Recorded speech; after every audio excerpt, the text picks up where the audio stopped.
burst into intense activity for probably the wrong reasons.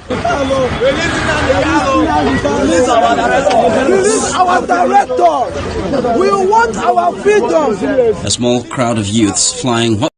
The United Nations Human Rights Council Working Group on Arbitrary Detention has indicted Nigeria and Kenyan governments over the arrest and extraordinary rendition, torture and continued detention of the leader of the indigenous people of Biafra, IPOB, Nnamdi Kanu, without due process.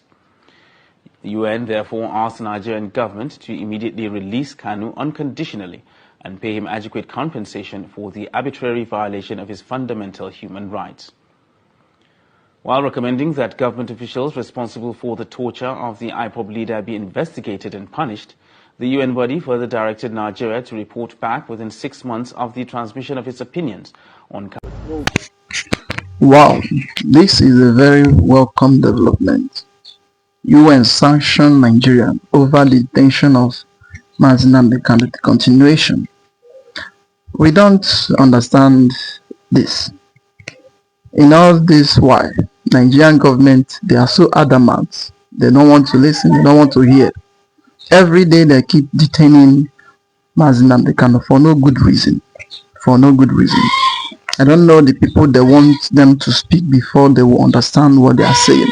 They don't understand, because this country is somehow, every day things is getting out of hand, things is getting too worst. And they think that holding Nnamdi Kanu is the main problem, it is the main issue that will solve their problem. It will never solve their problem. This time around, the UN, EU, and ICC have already sanctioned Nigeria to fast and reason and also compensate him for the attack and for the evil they have done against him. But still yet, they don't want to listen. Now the case and everyday trial, continuation and everyday continuation trial, trying him in a court without a good evidence against him. So, well, I would like you to watch the video to the end, and the thing that happened in court last week on 18, and the other video that comes in. And in fact, what is going on in Nigeria between Nnamdi Kanu and Nigeria, it is something that we cannot even explain. They don't know what the government is looking for. We don't really understand, but we are just watching them, and the world is watching them. As you're about to watch the video, like, subscribe, and share the video to go around the world. And also, we would like to hear your view, what you think about what is going on. Thank you. For worry, sounds very good. And of course, we have Ebogu, we have Chemeye, we have all our brothers here that I can't mention, my sisters. Please, what happened is this. Today, we made a no-case submission. The meaning of no-case submission is that the trial or the case or witnesses or evidence presented by the prosecution since this trial commenced in March this year did not rise to the level of Nnamdi Kanu stepping into the dock to enter his defense. We did that in writing, and we also supported it with a verbal presentation today, and the government made a counter presentation as well. Today, unfortunately, happened to be the last day of the sitting of the judge handling this case before he proceeds on vacation for 2 months. So the case has been set down for ruling on the no-case submission for October 10th. If the ruling goes in our favor, Nnamdi Kanu will stand discharged or acquitted. If it doesn't mean he has been convicted, but he will be called upon to enter his own defense. And that is when we are going to see the defense we are going to enter, if at all necessary. We have not entered our defense since the beginning of this case because the procedure has not come to that point. And we pray and hope that it never do. That on the 10th, the matter will be over. But if perchance it doesn't, we are ready to proceed on the floor of one to do so. Thank you very much.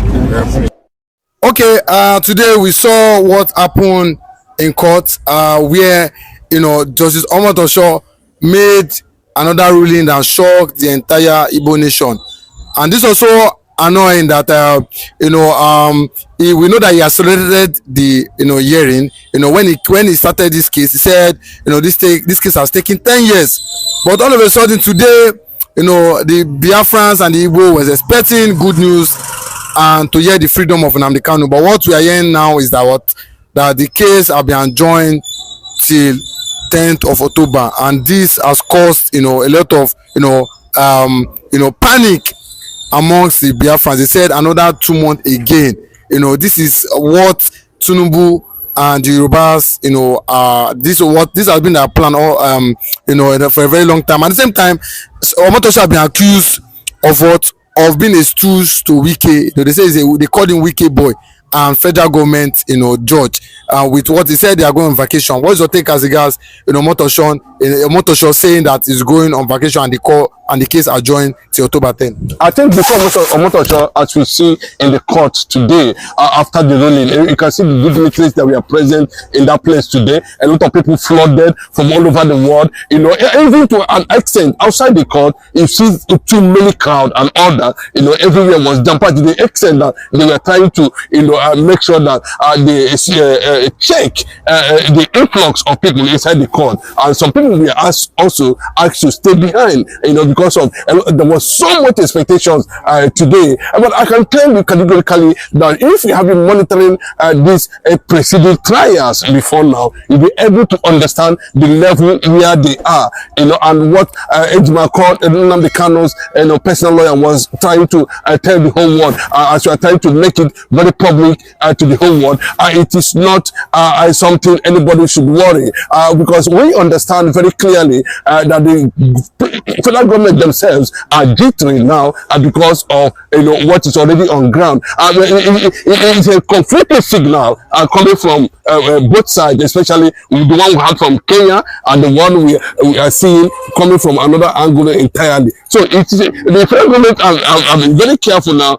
to handle this issue. But I can tell you, let me give you an insight about the man who said, I am the one to handle nnamdi Kanu's case. After all the judges in Nigeria refuse to attend to that case, simply because they cannot be able to give judgment in favor of the federal government as expected. Then he was drafted in. Remember, let me tell you, you don't know who he's joking with. I pray it is not what we are thinking at this point in time. There is no ethnic biasness into this. There is no ethnic coloration into this. There is a Fulani agenda into this. Even though it is the guy there, nnamdi Kanu, it's not a pushover. I can tell you. And if he senses any form of rubbish coming from Omotosho, he will repeat the same thing he did to Binta Yanka. He doesn't care. nnamdi Kanu is not relenting. He's not afraid of anything. You can see him full of life, exchanging pleasantries, and the more they continue to do this, the more his popularity continues to soar all over the world. Then you can see, even from the north, everywhere, people are there. Those who came from abroad, Germany, France, Israel, and others, they were all there in that court today. So there is no how the federal government is going to go contrary to what is already existing as a law, regarding the alleged offense, which it is not correct. The offense they are talking about. Remember, nnamdi Kanu has been freed from anything that has to do with reasonable charges. They are talking about terrorism now, and they got transmitter, this and that. At the end of the day, they couldn't find anything. Yes, I know that this is Wike's lawyer, boy, or whatever you talk about, you can say about it. But let me tell you one thing, UK, who claims to be a lawyer, has never for one day stepped into the courtroom to do anything. But because of the controversial judgment, this very James Omotosho passed in Rivers State against Sile Fubara, that tag, he's still following him. So for him to have decided, it's based on federal government agreement, and I can tell you categorically, there's no how Bola Ahmed Tinubu agree to this without Wike, being part of it, because these are the people who are handling illegality, controversy, who are all manner of criminality associated with the entire judiciary. So when he feel that coming to handle nnamdi Kanu case is going to play any kind of game, but I can tell you that he is gradually moving from what we understand as the issue that he wanted to do. Yeah, but we are working closely because like from what happened today, everything has gone to a point that we are expecting final ruling, and by that October, nnamdi Kanu will be released. Anything outside that, then we are calling on the whole world. We are going to see another angle of the 85 million Igbo nations around the world. It's not the world. People are mobilized all over the world. Anything outside that, then we hold, because we have been having these reservations over the years. We have seen the one that came from Erofai. We have seen the one that came from Baba Ahmed. We have seen a lot of revelations that came from the north concerning what the secret meeting the Yorubas have been having with the Northerners over the years, concerning and well, unfortunately, even when after the war, you saw how they compromised the entire Igbo land, and they say it's outside, it's out this, it's out that, and they begin to do all those manner of things. Not on this one, where everybody is watching, the whole world is seeing it, and gradually it was reported in major BBC carried it, Al Jazeera carried it, Sky News. Where will you mention nnamdi Kanu now? People will not know what he stood for. nnamdi Kanu has successfully, that's one thing good about what he. I'm not saying, the criminality of what they have known. I don't think they would have gone to that extent of rendition or trying to kidnap nnamdi Kanu from Kenya. But he has brought, Biafra, to the global table. Everybody is discussing what the guys are discussing about Biafra. One that, including AU and ECOWAS, are also discussing the illegality of nnamdi Kanu taking the trial in the first place. Because what that thing is that he is not supposed to be tried in the first place, because you cannot try criminality upon criminality. That is it, they don't have, but he decided, based on certain advice by the world leader, that okay, let us see what is going to come out of this. Remember that all the whole judges in Nigeria, nobody agreed to try nnamdi Kanu. Apart from the one, this very one they brought based on what I show, who is a Yoruba man, and we don't want a Yoruba factor into this is a very straightforward thing. nnamdi Kanu never committed any offense. nnamdi Kanu never carried the gun. nnamdi Kanu is not against anybody. What nnamdi Kanu is seeking for is peaceful disintegration of his people from Nigeria. As simple as that. And it has the international backing, it has the human rights backing, it has the UN backing, it has the AU backing, it has the ECOWAS backing. Nigeria, too, as a nation, is signatory to self-determination. There's no way they can win nnamdi Kanu. And you keep on saying, you cannot try me. You don't have the jurisdiction to try me anywhere in the court. The fear clearly now stated is that what will become the state of Nigeria if nnamdi Kanu is released. They are already doing the emergency meeting, and a lot of things are already going on. What do they do? Because nnamdi Kanu has become a deciding factor in anything that has to do with Nigeria and Africa. nnamdi Kanu is seen as someone whose presence, can change the entire narration and anything that has to do with Nigeria. So there's no how they can run away from reality. Nigeria cannot run away from reality. Tinubu cannot run away from reality. Omotosho cannot run away from reality. You know why? Posterity was always judged.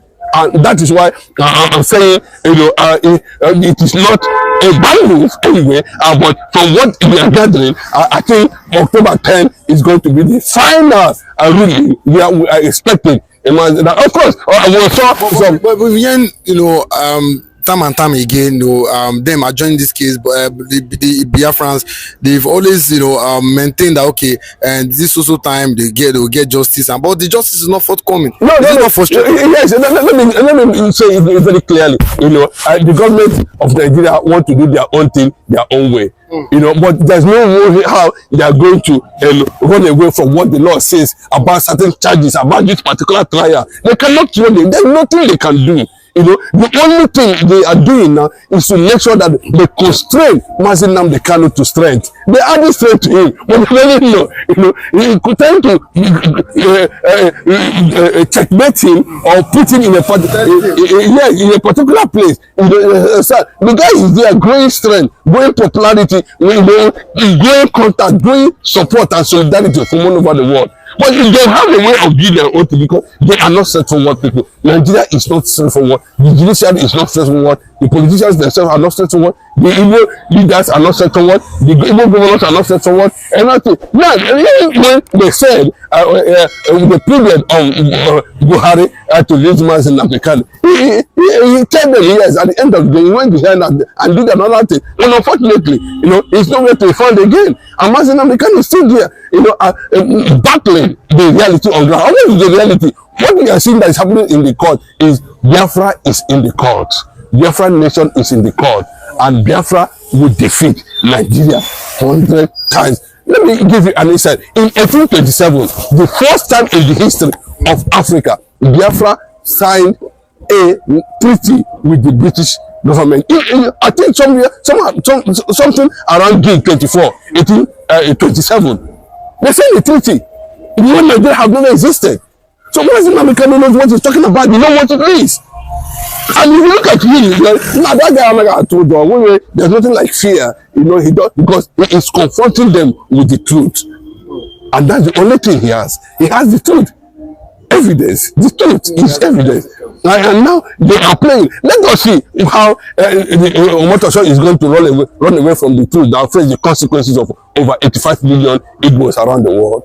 Okay, but let's look at you know, this issue, this angle. Like, do you not think that okay, so do you not think that they are trying to play, you know, the Tinubu, just like we said, Okoson, they are trying to play and just trying to weaken nnamdi Kanu's spirit. At the same time, do you not think this is political? They are trying to just, you know, buy time for 2027. I don't want to subscribe to what former governor of Anambra State, Igige, is trying to talk about. You know, I don't buy into that. That's absolutely nonsense to me. You know, of course, if Bola Tinubu knows what to do, you understand. But you see that Bola Tinubu have a personal hatred for Igbos. I can say the guy is prerogative of mercy. Yes, he has a personal hatred, and that hatred is what. It's general. We know where it's coming from. You know, it's not. It's in their DNA to compromise anything and pretend. They think they are super diplomat. They play super diplomacy. I don't know how they get that kind of thing, and it doesn't work for them. You know, look at what they have been doing with the North over the years, and look at the state of Nigeria. Them and the North have managed this country to rubbish. That's what it is. So, well, if you look at that very well, there's nothing that's stopping the federal government, though they have said that they have withdrawn, they are no longer interested in this case. Yes. But what stops government really from writing to the Attorney General of the Federation and saying we are no longer interested in this case and the matter ends? Well, if it means that you want to use that means to actually please the Fulani agenda of please whoever. No, we are following the process. And we know at the end of the day, you are not going to do that. You cannot go because of nnamdi Kanu and change the constitution of Nigeria and change the international law and change the national law. You cannot. But we will see Ojus Okalu come out and say that what he has personally met Tinubu. Tinubu is his friend. He said he has met him, but Tinubu said that, you know, the matter is in the court, just like what Ngige said. He said he met with Buhari. Buhari is his friend, but I think they are coming with the same format. That he met with Buhari. Buhari said he's already in the judiciary. That let the judiciary do their job. Same thing Ojus Okalu is saying. Do you think that the South governor just no, you see, the South governors are totally their leaders, whatever they come, they are leaders of themselves. They're not the only leader we know is nnamdi Kanu currently now. You know, nobody want to talk about them. If they are mentioning that, you know, they are just trying to protect their own personal and political interests at the end of the day. And there's no sense in what they are saying. They know the reality. Everybody in Nigeria knows the reality. Tell the Attorney General to fuck up with the case and get out with the case. And that's the end of the matter. So, you understand? So, the president has the executive power to decide on this thing. We are no longer, and once he issues that instruction, that's final. But I'm trying to tell you, you know, that the fight for Fulani agenda in Nigeria is now in the courts. That's what it means, you know, and those who are Fulanized already does not want the whole thing to go smoothly. They will still want a process looking for a way to compromise nnamdi kanu's trial, nnamdi kanu himself. But unfortunately, he rejected everything. He rejected the vaping slot, rejected oil blocks and wells and all that. He trashed them to the dustbin. So what else? I keep on saying it. Yes, we have a lot of respect for when he came. He was sounding like an angel. We keep on watching him. The motor show. Yes, he was sounding. He will not allow this and that. He was making all those kind of statements. But now, the guy he is dealing with now knows 100% more than him. I can tell you. Imagine on the kind of 100%. Do you think you bullshit him? Just like you were. But let us sense any form of stupidity around this thing. Because normally, let me tell you, Nigeria has no jurisdiction to try nnamdi kanu in the first place. This is a matter of international law. They have. So what we are seeing in the court already between nnamdi kanu and Nigeria is total illegality. Thanks for tuning in to Smart Okoson TV show. Don't forget to like, comment, subscribe, and share to keep the intellect flowing.